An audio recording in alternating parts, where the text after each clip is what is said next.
What's up, guys? Welcome to Political Fight Club. I'm Robert Durden. This is the second part of the chapter we started earlier today. It's called 2,000-Year-Old Questions. We're starting on page 189. My cat kept attacking my feet during the first half. That's why I stopped early. So she's now full of food and sleeping. So thank goodness. This is a little bit longer of a half of a chapter. We're starting on page 189. By the 2000s, the American pain revolution was complete. Most of the country's 100 million chronic pain patients were now receiving opioid painkillers, as it was accepted on faith that virtually none of them would grow addicted. They usually weren't receiving prescriptions from pain specialists. Their prescriptions came instead from general practitioners with little time and little training in pain management, the kind of docs Purdue Pharma targeted in its sales campaign. Doctors prescribed pills for wisdom teeth extraction, carpal tunnel syndrome, bad knees, chronic back pain, arthritis, and severe headaches. Football and hockey players were given them for separated shoulders. People were sent home with bottles full of 90 Vicodin or 60 Oxycontin pills. In many cases, patients recovering from surgery, a half dozen pills might have sufficed, but doctors often wanted to avoid further patient visits. Why not prescribe more of the pills if the pills were now virtually non-addictive and used for pain? Americans were enjoying an era of amped consumer spending based on massive debt and towering real estate values that appeared to rise endlessly. It was a time when the country seemed a dreamland where old rules, constraints, and knowledge no longer applied. At the same time, a culture of opiate use grew from a medical revolution that believed these narcotics now could be used to treat pain without fear of addiction. That the old rules, constraints, and knowledge, in other words, did not apply. Worldwide pharmaceutical opiate production rose steadily, but it was the United States, the country where the Englishman Robert Twycross once smelled, quote-unquote, the fear of addiction as he stepped from an airplane, that now consumed 83% of the world's oxycodone and fully 99% of the world's hydrocodone, the opiate in Vicodin and Lortab. Gram for gram, a group of specialists wrote in the Journal of Pain Physician in 2012, people in the U.S. consume more narcotic medication than any other nation worldwide. Drugs containing hydrocodone became the first prescribed drugs in America, 136 million prescriptions a year as I write. And opiate painkillers, the most prescribed class of drugs. U.S. sales of opiate painkillers quadrupled. Sales of oxycodone, the drug in Oxycontin, also sold in smaller dose generic pills, rose almost ninefold between 1999 and 2010. A rising sea level of opiates spread to every corner of the nation. Before long, a black market for pills emerged larger than any the country had ever seen. Oxycontin very quickly had a street price, $1 a milligram, so $40 or $80 per pill. Between 2002 and 2011, 25 million Americans used prescription pills non-medically.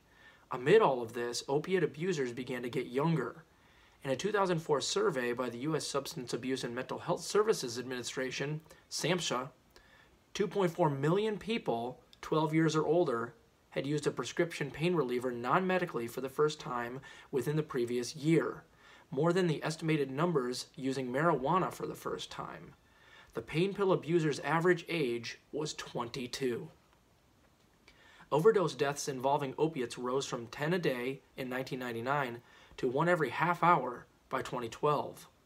Abuse of prescription painkillers was behind 488,000 emergency room visits in 2011 alone, almost triple the number of 7 years before. Generic methadone, for years strictly an addict maintenance drug, suddenly started killing too. As media reports of Oxycontin abuse and overdoses spread, some doctors began prescribing methadone for pain instead. Most doctors knew that methadone remained in the bloodstream for up to 60 hours. An addict on methadone could lead a daily life without the gnawing cravings every few hours of far quicker action heroin. Thus, some doctors figured that methadone was an equally long-lasting painkiller. Plus, methadone was generic and cheap. Insurance companies covered it. Methadone prescriptions more than quadrupled, from under 1 million in 1999 to 4.4 million in 2009 nationwide, mostly for headaches and bodily pain. Many doctors, however, didn't understand that methadone, while it was long-lasting and therefore effective as a maintenance drug, was not a long-lasting painkiller. It relieved pain for only a few hours, so patients took more and more of it throughout the day to get that pain relief. The drug built up in their bodies, causing overdoses. As methadone prescriptions rose, so did overdose deaths involving methadone, from 623 in 1999 to 4,706 in 2007. A decade after Oxycontin's release, meanwhile, 6.1 million people had abused it.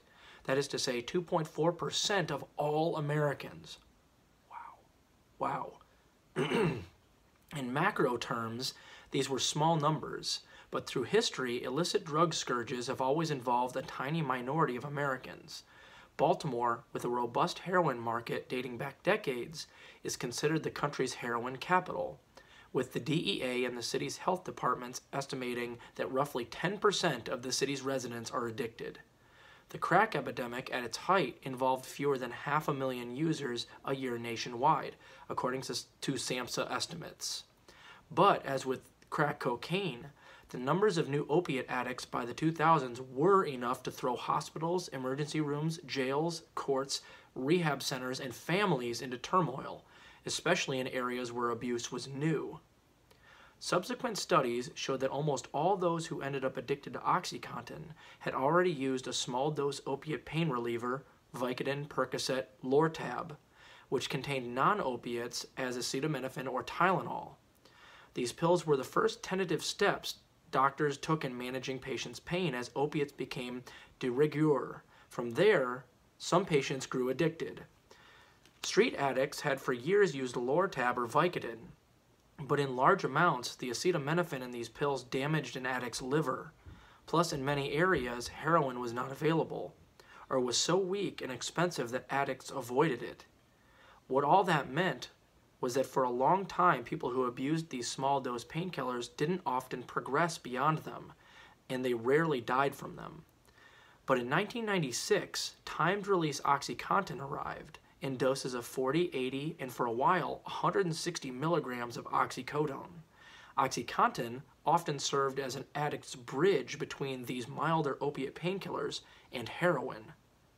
Oxycontin contained only oxycodone, and much more of it. When Vicodin or Lortab stopped being enough, when legitimate patients asked for more, doctors now had Oxycontin at 10 times the strength. And for those already addicted, not only did Oxycontin pack a bigger dose, it was easier to liquefy and inject than the milder pills. All you had to do was suck off the time-released coating. You didn't need to separate out any Tylenol or acetaminophen.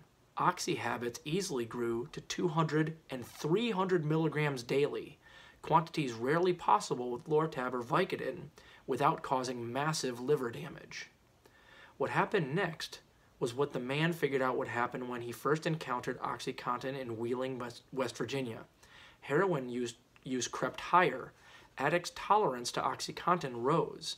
Many stopped snorting the pill's powder and started injecting it for a stronger rush. Their habits hit hundreds of dollars a day. They were now fully hooked on the morphine molecule and no longer fearing the needle. They saw no reason not to switch to the far cheaper heroin. Others went to heroin much earlier because not only was it cheaper, but it could be smoked too, and they could tell themselves that they didn't need to inject it, which was true while their tolerance was low. Either way, a government survey found that the number of people who reported using heroin in the previous year rose from 373,000 in 2007 to 620,000 in 2011. 80% of them had used prescription painkillers first, but all this took years to become clear. All right, we'll continue on page 193 next. The next chapter is called Collision, Ground Zero. Hope you're enjoying the book, guys. Keep fighting that good fight.